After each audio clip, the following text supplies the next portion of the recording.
Mio cewek yang ditaksir sama sahabatnya tapi dibebat sama Takuya. Kasihan banget si Yuki.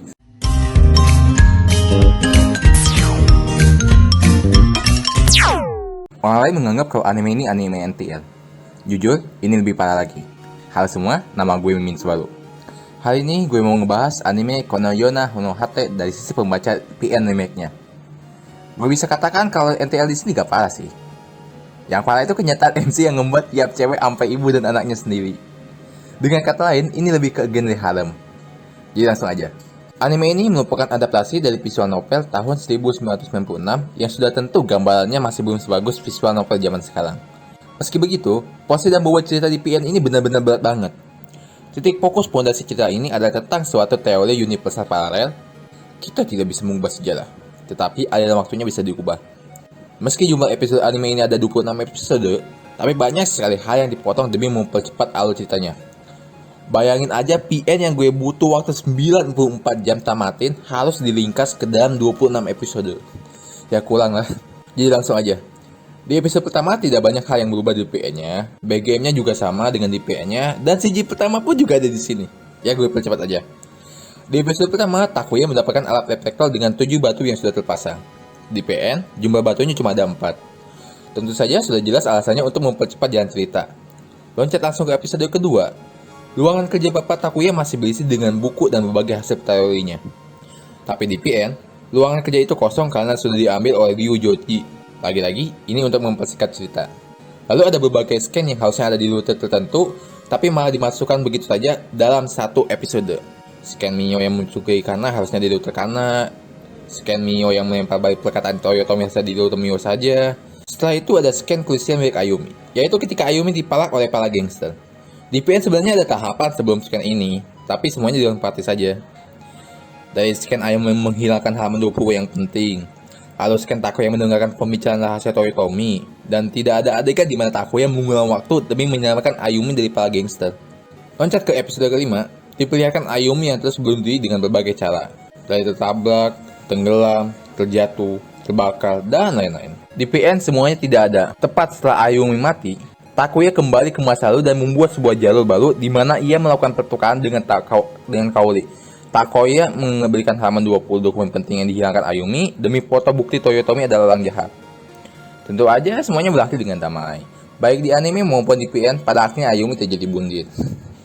Tetapi beda dengan di anime, si Takuya ngembat si Ayumi meski hubungan mereka ibu tiri dan anak. Si Takuya agak merasa bersalah karena ngembat ibu sekaligus istri bapaknya. Begitu pula si Ayumi karena mau aja ngelakuin itu pada si Takuya ini anak suaminya. Ya bodo amat lah. Di PN, tutur Ayumi berakhir dengan bahagia. Takuya dan Ayumi resmi menjadi pasangan, tetapi tentu aja dirahasiakan. Tapi sayang karena Chaos Collection, sebuah entitas yang tidak akan membiarkan seseorang merusak sejarah, si Takuya dipaksa kembali ke titik awal mulanya saat ia terbangun di pantai. Tetapi kalau di anime, si Takuya malah loncat ke rute Kaori yang merupakan titik di mana mengkhianati dan hianati lalu berakhir dengan Chaos Collection juga. Dan itu juga endingnya si Kaori kalau di PN. Di episode ke-7, anime merangkum dua rute yaitu rute Mio dan rute Mitsuki. Tapi fokusnya lebih ke Mio sih. Di episode ke-8 diperlihatkan flashback Mio yang tanpa sengaja melihat Takuya mengembat bulunya Mitsuki. Sedikit penjelasan lebih.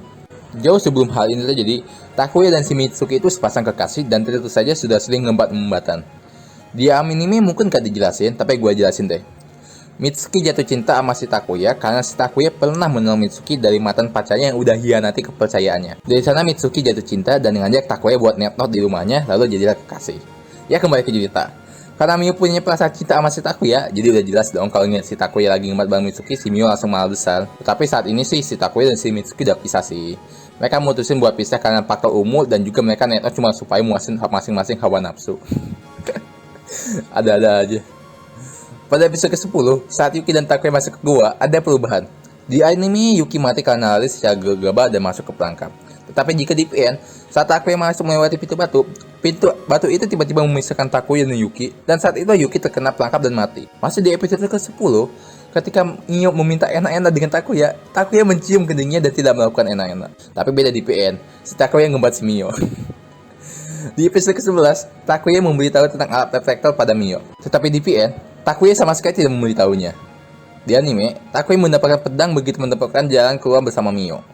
Tapi di PN, Takuya mendapatkan pedang itu tepat setelah terpisah dari Yuki oleh pintu batu. Di anime ada adegan sedih di mana Mio mendapatkan momen perpisahan dengan Takuya karena tahu bahwa ia akan mengulang waktu. Tetapi di PN, Mio sama sekali tidak mendapat momen itu. Momen sedihnya ada ketika Takuya yang langsung mengucapkan perpisahan kepada Mio dan menghilang begitu saja tanpa penjelasan sama sekali. Di anime, Yuki dan Kana datang menyelamatkan Mio dan Takuya.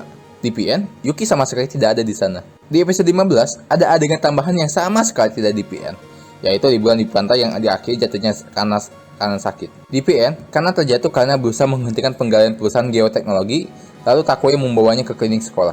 Di episode ke-17, saat Takuya berada di rumah karena berduaan, ada adegan di mana karena membuka baju di depan Takuya sembari mengatakan kalau dirinya sudah kotor, sering tidur dengan laki lain, dan tidak suci lagi. Tapi di PN, karena melakukan hal itu tepat setelah liontinnya dirusak oleh Atsushi dan tahu kalau umurnya tidak lama lagi. Di sini karena ingin memperlihatkan dirinya yang sudah tidak suci lagi dan tidak berhak bagi Takuya. Tapi setelah menceramahi Kana dan menelitinya di taman. Di anime, Takuya pergi ke isekai dan mereka bersekat untuk menghidupkan Kana. Tetapi di PN, Takuya menggunakan attack tetap mendapatkan pisah di laboratorium geotek saat berada di Lut Kaori. Bingung? Ya gampangnya, di anime batu akiknya belum dalam wujud kristalisasi. Tetapi jika di PN, batu akiknya udah dalam bentuk kristalisasi. Di anime, Takuya ke isekai demi menyamarkan Kana. Tetapi di PN, Takuya ke isekai untuk mencari bapaknya dan meminta penjelasan tentang semua hal yang terjadi. Baiklah. Kini episodenya memulai ke rute isekai di mana Takuya terlempar ke isekai. Di episode ke-18, penghujung akhir, ada adegan seru yang di-cut, yakni setelah Takuya menemukan kembali Cyrus di padang. Di episode ke-19, langsung aja di-skip dan tahu-tahu si Takuya udah punya anak dari istrinya Cyrus. Gue gak tahu ini penting atau kagak, tapi si Takuya ngembat Cyrus di padang pasir tepat setelah menemukannya, yakni di penghujung episode ke-18. Di anime, Takuya menggunakan unta untuk menyeberangi padang, tetapi di PN lebih parah. Takuya dan Yuno cuma bisa berjalan kaki. Di anime, saya ikut bersama Takuya dan Yuno ke kuil lalu mengkhianati mereka. Di PN, Sarah sama sekali tidak ikut dengan Takuya. Di episode 22 terjadi perubahan besar, yakni adanya adegan tambahan berupa pemberontakan Takuya bersama para tahanan lainnya. Di PN sebenarnya tidak ada pemberontakan tahanan besar-besaran. Para tahanan dan para sipil sepenjara mati akibat gempa luar biasa yang menyebabkan seluruh bangunan roboh dan menyebabkan semuanya mati terkecuali Takuya dan Amanda. Takuya dan Amanda bisa selamat semuanya berkat kunkun yang membawa mereka ke udara. Di anime, Takuya ngembat Amanda di hotel sewa. Tetapi di PN, Takuya ngembat Amanda tepat di gurun sama seperti Cyrus. Di anime, Takuya bertemu kembali dengan Ryu Joji bersama para pemberontak penjara dan berhasil bebas dengan cara menghipnotis teman Takuya.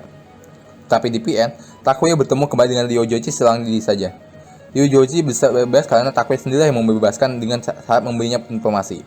Di episode 25 menjelang akhir, Ryu Joji datang dari langit untuk mengambil alih situasi.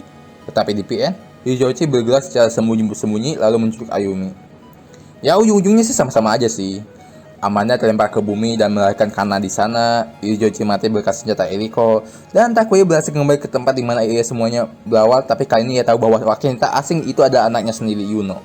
Tapi kini Takuya tak ingin memilihkan Yuno sendiri.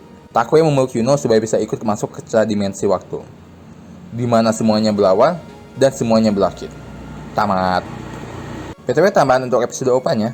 OPA anime ini diambil dari true ending Kana, Mio, dan Ayumi sebagai hadiah karena sudah memenangkan gamenya.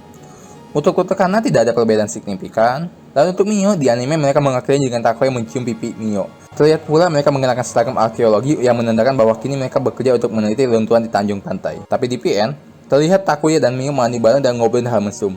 Sumpah gue ketawa ketika dengar kalau mereka pernah saling embat-embatan di kantor dan pas kerja lembur bareng. Si Mio protes ke Takuya, tapi si Takuya nyangka kalau si Mio sendiri menikmati sensasi embat-embatan di kantor. Sumpah banget dah. Untuk Ayumi, diperlihatkan si Takuya lagi meneliti karya bapaknya dan si Ayumi memeluknya di belakang. Di PN, justru sebaliknya.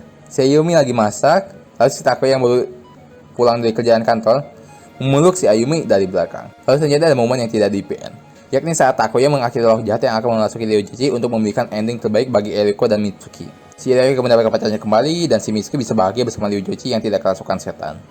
Yap, kayaknya sekian dulu segini yang bisa gue bahas. Ya, gue yakin bakal ada yang bingung dengan penjelasan kayak gini, tapi gue kedepannya bakal berusaha mencari kata-kata dan kalimat yang bisa lebih dipahami lagi.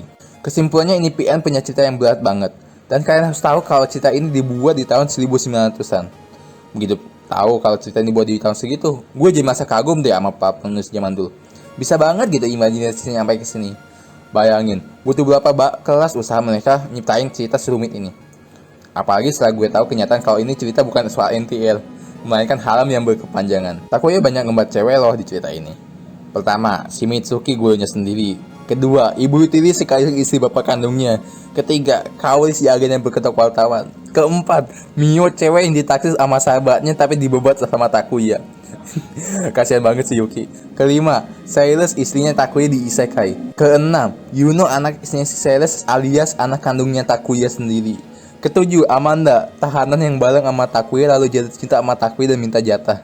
Kedelapan, Kana, anak dari Amanda yang itu berarti juga anaknya si Takuya juga. Gimana? Lu masih bilang ini genre NTL? Ini genre harem sih. Semuanya dibawa Takuya. Lalu untuk penutupnya, heroin favorit gue jatuh kepada si Mio, anjing. Cewek yang naksir Takuya tapi temannya Takuya taksir sama dia. NTL? Ya gue jatuh cinta sama Nikio karena sifatnya yang sendiri dan suka dimainin sama si Takuya. Jujur si Takuya ini sifatnya yang gue dalam biasa gitu.